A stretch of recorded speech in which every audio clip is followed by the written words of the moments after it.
Welcome to No One Alone with Trott, the podcast exploring the crucial intersection of healthcare innovation and entrepreneurship.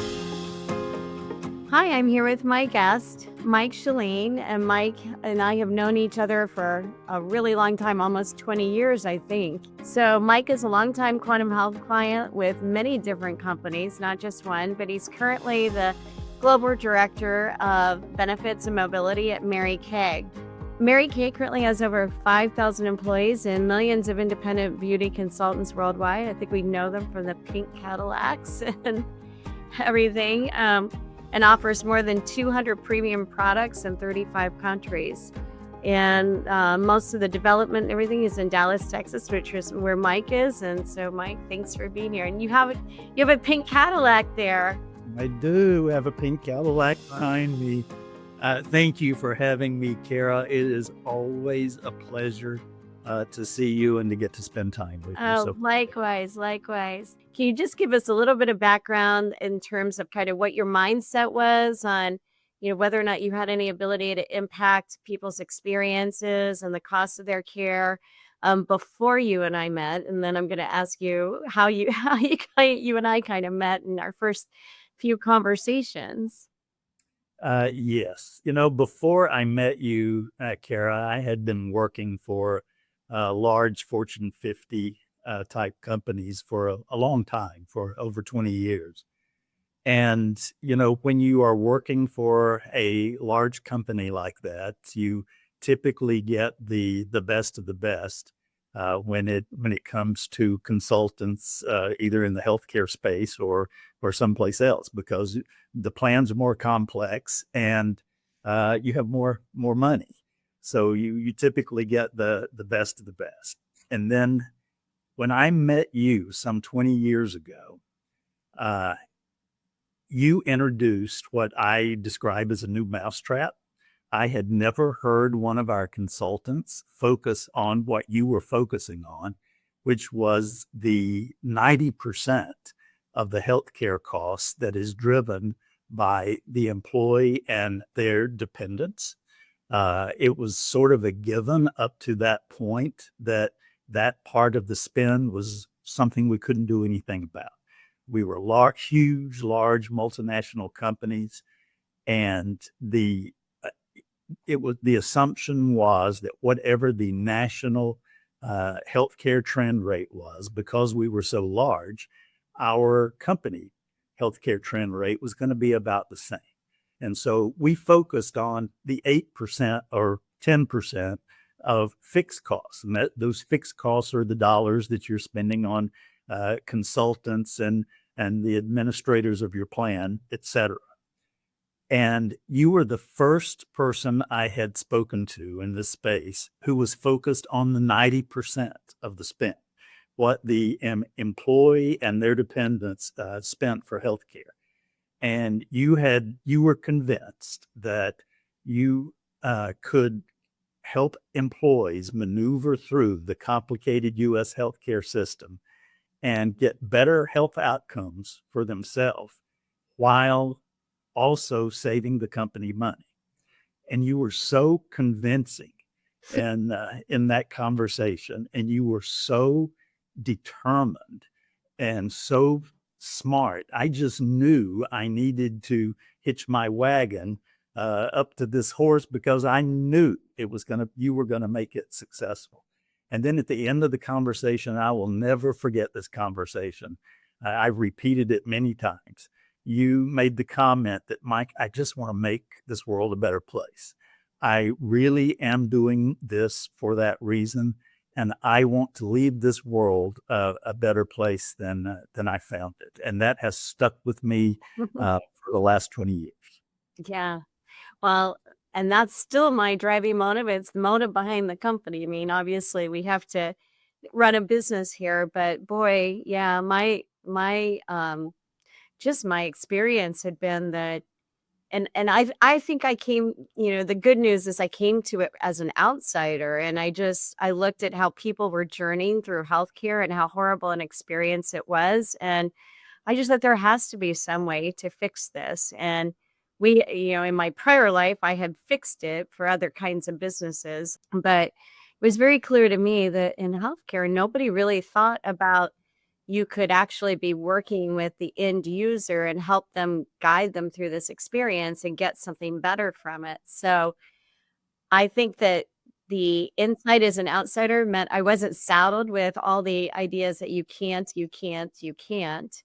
And I think it worked out pretty well.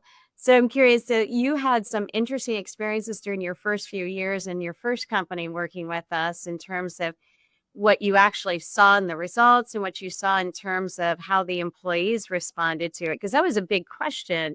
I think there were some concerns about how people might react to this. So, yeah, tell me a little bit about, kind of your first experience with this product.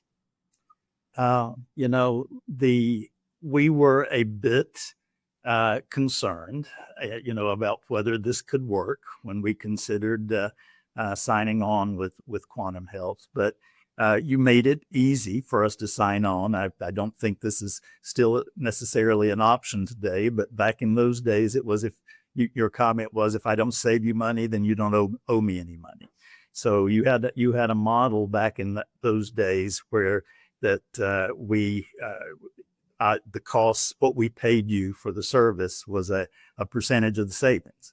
And so we thought, why not? Why not give it a chance? Our biggest concern at that point was, our healthcare trend rate was in the 10 to 15% range. And, that couldn't continue. And so we were looking for a way to reduce that. And then, the fact that you were going to do it in such a manner to give our employees a better experience with the healthcare system, it was worth the chance. Working with Quantum has been so easy. It was easy for me to convince other companies to do this because the experience that I had with the first company where we introduced this was the same as the next three, which was that you were able to reduce our costs from a trend rate of 10 or 15% down to somewhere in the neighborhood of 0 to 4%, while at the same time, I started getting cards and letters, emails, texts from employees telling me that the Quantum was one of the best things that we had as a company had ever done for employees. And up to that point, I had never gotten cards and letters from employees thanking me for the healthcare system. Most of the cards and letters that I got from employees were cards and letters, complaining about what wasn't working in the healthcare system. So you accomplished two things, or Quantum Health accomplished two things. You saved us a tremendous amount of money while making the experience that our employees had much, much better. So it worked. And it worked repeatedly. Yeah, because I always get asked the question like, oh, isn't there an ideal, kind of client and everything? And I always say, well, I say people are people, right? So Yeah. the people that work in manufacturing are the same as the ones that work in retail, education, health systems. They sell cosmetics. They're all humans, and healthcare is one of those quintessential human experiences. That's a great, unfortunately, equalizer at the low end of the experience. And um, I think that while so many things change around us, the fundamental human experience of healthcare doesn't change. And I was always struck by the fact that nobody chooses to have a healthcare journey.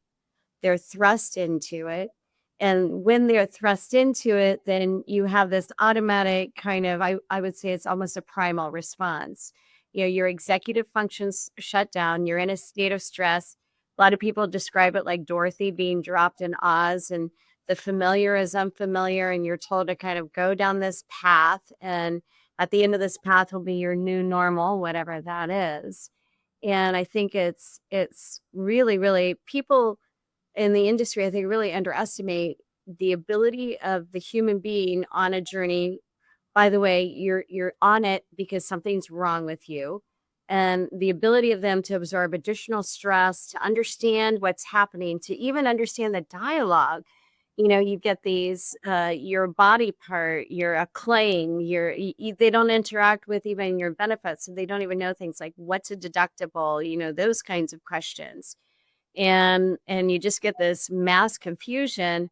But along with it, you have a health system delivery system that is so complex. And it's hard for people to know what to do. Even inside a big system, there's not a lot of communication. People are, you know, meeting with their doctors and being told something, and they have to go execute on that. And they often don't know. And I just thought that there was a chance if you could get in the middle of it. In our case, we like to get in it through the physician first for most of the time. And that's a real differentiator because we're able to be way ahead of that experience and help them.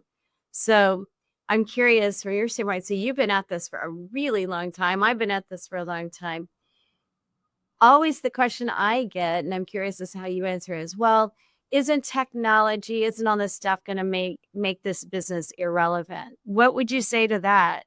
I think the next 5 to 10 years in the healthcare space is going to be the most exciting 5 to 10 years that I've experienced in my 35 years of doing this. I think there's so much going on in terms of new procedures to help people have better health outcomes or cure them. There are drugs being produced that are curing things that used to kill people in a matter of months. But all of those things are going to get more and more expensive. The system is not going to get any less complex. And there is as much a need for a company like Quantum as there ever has been. In fact, I see there being tremendous opportunity for you all to continue partnering with our employees to give them better outcomes and to help us save money. Like you said, I've been doing this a long, long time.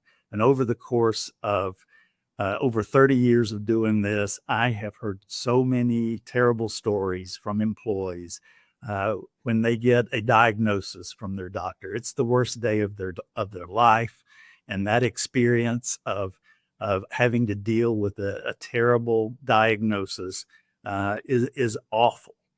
But in addition to having to deal with that, then they get, like you said, thrust into this healthcare system, which is I'm responsible for healthcare for my company around the globe. And there is no healthcare system more complicated than the U.S. system is. And so not only do they have to deal with the emotional aspect of this terrible diagnosis, but then they got to deal with this, horrible healthcare system. And Quantum has helped with that because you do the hard work for the employee. By you partnering with the employee, they can focus on themselves and focus on their health and getting better, while you all focus on helping them to maneuver through this, the complicated system. I don't see that need getting any less over the next 5 to 10 years. I see it, just increasing.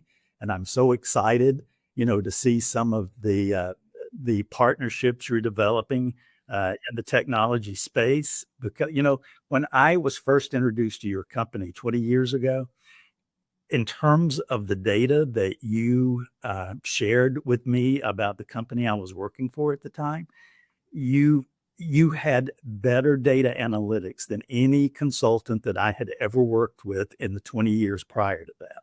That's saying a lot given the firms that you were with. Wow. Yes. I mean, the data that I was used to getting was much more company-wide, high-level kind of data. And you provided data that was more specific to what our employees were spending, how they were spending our healthcare dollars. And I can honestly say that you've gotten better and better at it. I was impressed at the time, and of course, I meet with someone on your team at least once a year in person, And as we go through the data, the analytics and the data gets better and better and better. Oh, that's good to hear. That's good to hear. Yeah, I too see so much promise from technology. Medical treatment is a big area.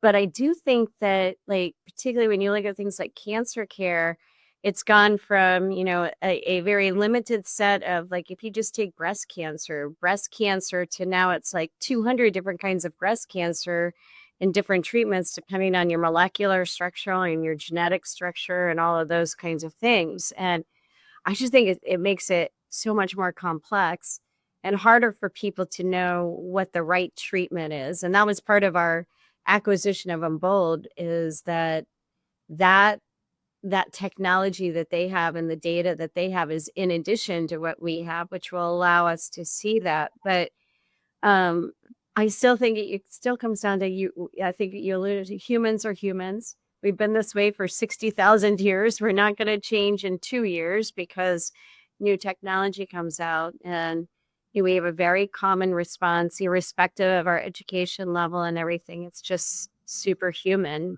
If I could share with you one, I've had many, many experiences with employees and their very human, experience with the healthcare system. And one comes to mind.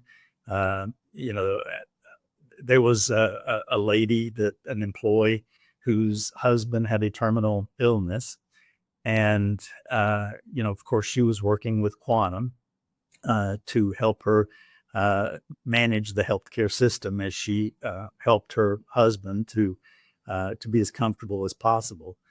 And at the end, of course, he ended up in hospice care, and she had developed such an incredible friendship and relationship with her Quantum warrior that as she was sitting in hospice care with her husband on the last day of his life, one of the people that she wanted to speak with that day was her warrior at Quantum Health.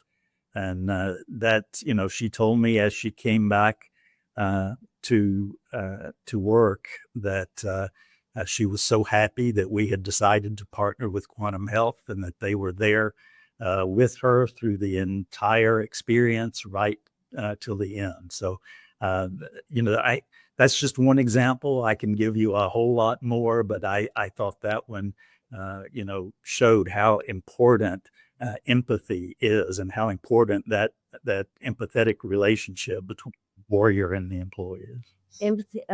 Well, thank you for sharing that with me, because I hear those all the time, and that's what gets me up in the morning. That's why I did this, because I thought the world could be better. Oh wow, I love it when I hear those stories, and they touch me deeply. Empathy, yeah, I think empathy is the great unlocker. There was a time where, when we were growing, you've seen us grow. So I'll have another question on that. But, when I think we started working with you in about 2006. And then it was like 2013, the company had tripled by that time, which is still a lot smaller than it is today. Right. And, we were getting past the point where you could have just trust everybody knew the right thing to do. I couldn't name all the employees. We were like maybe 250, 300 people. Now we're 2,400. So I couldn't name everybody. And, they were divided into the pods, and that was working well. But, we had to come up with this idea. We had to come up with a way to scale it better. And I remember one of our executives, Shannon, and I sat down and thought about, okay, if there's only one thing we can get people to do that will be a huge unlocker for the members, for the clients, everybody, what is it? Because I feel like if you can nut it down to one thing, then you can ladder everything else up to it, and you can create the right expectations. And, we went out, observed a lot and everything, and we came back, and our conclusion was it was empathy. Empathy is the one unlocker. And what I've discovered with this business is that the data, which, we've seen data for years and years and years, and this industry is replete with data, lots of data, but data doesn't give you insights. And the thing is data can tell us that somebody's on a journey, somebody's moving from point A to point B, but it doesn't tell us what's going on. At the end of the day, what you have to get is you have to extend empathy. And we actually call it sanctuary. You were asking me about the pictures on my wall. We call it sanctuary. We extend empathy because we need that person, your employee, the woman whose husband had a terminal illness. We want her to understand that we are here for her. We are here to she can trust us. We care. And the best way you can express that is to give empathy. And if you can give empathy, then you get the unlocker to let them tell you what's really going on. And when they tell you what's really going on, you can see many solutions in that. People need a lot of help. They need a lot of solutions. Always one of my stories is one time, one of our warriors told us that that they had a member who had a condition that required some home health services, and the doctor had prescribed those home health services. And what was happening is the service would show up at the member's house, and the member wouldn't let them in. And so we reached out to the member. We had a relationship. It starts with a relationship. So we had a relationship with the member to kind of find out what was happening. She understood about the service. She understood what it was supposed to do. And, kind of kept probing. And she had an ER visit in the interim. And we explained to her, that wasn't really a suitable lifestyle for her. She was very compromised in her lifestyle. And she finally confessed that her challenge was that she was a hoarder. She was very embarrassed by the state of her house, and she would not allow anyone to come in.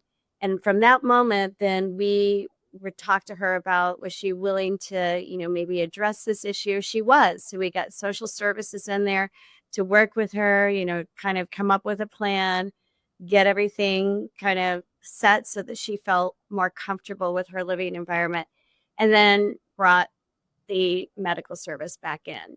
And it was a real success. But if you didn't have that empathy, if you hadn't had that conversation, if you hadn't created trust for her to be able to tell you that, you would never have solved it. She would have gone on, she would have gotten worse, and it would have been a bad outcome for her. But empathy is really important. So I'm curious, so you've worked with us all these years. What have you seen that's changed? Have you seen, on the good side and on the bad side? So we try that hardwiring with empathy. Yeah, in terms of empathy, had it not been for that part of the quantum equation, none of the companies that I worked for would have done, signed up to do business with Quantum. The empathy piece of it and the culture at Quantum is just as important as the financial savings were, particularly at the company at Mary Kay. And, I have been worried, as you probably know, because I have shared it with your executive team almost every year for the last 20 years, as this company keeps growing, what's going to happen to the culture? Because in my mind, Trott was the culture. Kara got it. She was an extremely empathetic person. She understood the model. The company was successful because of Kara. But you all have proved to me that I didn't need to have any concerns, because as you know, I come up there every year to Columbus, Ohio. And it is amazing to me. I remember saying to one of the executives that, as y'all grow from, I think you had 30 or so employees when I was first introduced to Quantum Health. We were tiny. Yeah. And I'm like, that small and mighty company led by Kara Trott is awesome. But how is Kara, as the company grows, how are you going to create thousands of Karas? And what I have discovered is that you've done a pretty doggone good job, because as I go up there to Columbus, Ohio each year, I see the same culture. The building is bigger. There's a whole lot more employees. There's thousands of employees there now. way more systems, more sophisticated employees than you had in the beginning, but the culture is exactly the same. And I'm like, how is she pulling this off? Because you're growing just tremendously.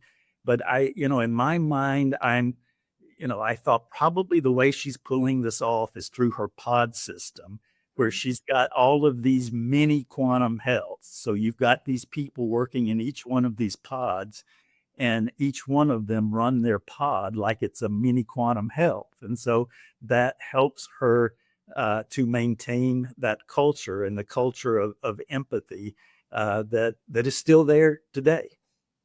Well, and that's you made a great point earlier too, which is all three of the companies we worked with you are very different. Why do you think it's worked in each of those situations? I think it's what you said a little earlier. People are people, and through several different industries, the results of the quantum model has worked almost identically. The savings have been significant, and the empathy and the help that the employees have gotten has been appreciated, and employees have responded to that. I can't imagine the model not working no matter what the industry is. Yeah, because I often get the industry question, but I find that to be true. But I do think, our intentional decision to kind of break it into the pods, I think has definitely fostered that sense that, because the pod is assigned to a small group of employers. And so it's very personal, right? You know your pod manager, you know the folks that are working with your members and everything. It's super personal. And I think that is, that helps, and also because we've hardwired our expectations around, you give sanctuary, then you give expertise, and you warrior for people, which basically means that you're solutioning, you're doing whatever it takes to make something work out so that that person can get through the next step on their journey safely and in the most efficient way possible. And you're doing it in an environment of trust and caring. I mean, in our mission, we say, our job is to extend love to people because that's ultimately what it takes to make sure that people feel safe and cared for along this journey. So I think you're right that the pods probably have contributed, but it also helps to have a leadership team and people who also believe in that. And I would have said, like, 15 years ago, I wouldn't have been too sure if you brought in a different equity investor and everything, if that would have held true. But, at our size, it's very ingrained, and we would not hire people who didn't believe in that and exhibit it. So I've been pleased too because I had the same concerns you had. I was like, I'm only one person. I cannot do this for the rest of my life. I'm on a Yeah. mission, but there's still only one of me, and I can't really have this company dependent on me. That was part of my challenge with scaling and growing it is it really can't be dependent on me. It has to be dependent on the culture, and the culture has to accomplish it, and the people who attend to that culture and believe in it. And you can only hire people who believe in that because people who don't, they won't work out here. And you have to be Yep. disciplined about that too, which is not the easiest thing either. What are you most excited about as we head into, we talked about medical technology, but with respect to your relationship with quantum health and the other things that you're doing, what are you most excited about with respect to our ability to continue to evolve this in a world of AI and everything? I, you know, you really answered the question when you asked the question. I am really excited. I think AI is likely to have a greater impact on the healthcare space than almost any other space that I can think of in the country. And I am so excited to watch how quantum health is able to use the AI technology while continuing to maintain the people touch empathetic approach, because you can't lose that. And Yeah. but I was excited about the recent partnership that you Mhm. announced. I think the combination of you you all have gotten so big that you have an incredible amount of data, available to you, and being able to use that data to help individuals, our employees, to get better health outcomes that help us save money as well. And I think in the next 5 to 10 years, watching you all use your partnerships that you have made to create almost a new experience for our employees and their relationship to quantum health. I'm excited to see what you're going to do with it. Yeah, yeah, so am I. Actually, it's funny because I haven't, we're considered in, kind of healthcare technology, although it's a tech enabled product. But I'm really excited about AI. I couldn't really wrap my head around too much of the ones and zeros and hard programming and stuff. We've always had really good systems. I've tended to hire people for that and live more on the side of, developing the culture, developing the business model. Kind of, I was out doing sales for a while and client services and, kind of thinking more market facing has been my role. But when I started about a year and a half ago to see AI and learn more about it. And then, we have a couple people in our office that are committed fully to it. I just got so excited because it's so intuitive and it is so reliant on data. We have 26 years of data of millions of people who we've worked with and the insights. And what I'm most excited about is thinking about the experience of our warriors. So, if we think that healthcare is complex for consumers on a journey, it's equally complex for our warriors. I mean, how many point solutions does Mary Kay have separate from quantum health? We use the Trott approach Good. to our point solutions. Don't chase every shiny object that comes along. So we only have about 4 point solutions. That's good. You're good. We're going to get our other clients down there because the statistic I heard the other day was our average client now has 18 Yeah. these things and and it's overwhelming. It's overwhelming for your peers and the team that works with you. But it's also overwhelming for our warriors because our warriors have to know, the most recent developments in medical technology are, we have doctors that work with the pods and we have to understand kind of where healthcare is going so that we can help match people up with clinical trials. We can match them up with the doctors that have the best knowledge about those things and help give them resources and understand what's happening when we're working with the physicians. We have to understand our clients' benefits, and a lot of our clients have very complex, different benefits depending on different divisions and things like that. And then we have to also understand the whole ecosystem of these point solutions. And our clients expect us to be able to use those, and they actually expect us to be able to kind of advise them on how the member is experiencing those as well, which is has historically been harder to get at because that you have to have data for. And companies that are inside quantum health, we can't just access their data. They have to give it to us. And not everybody is as willing to do that as one would hope. And I just look at the things that our warriors have to navigate. And then, of course, you have all your community services and stuff. And I just think, how do they do it while being empathetic? They're trying to figure out. And we've done a whole lot of work around creating Warrior Assist, which really helps. It helps them listen, it helps listen in on the calls and assemble all these things so that they can see, oh, here's what the person has. It's really saving a lot of time for our warriors of having to kind of find those in various directories and things like that, and to just have it be served up. And it's they are amazed at it. It's so helpful to them to be able to kind of eliminate some of the complexity and the having to search for things or look up something or whatever. And I'm just really, really excited about that. And at the same time, you mentioned the analytics.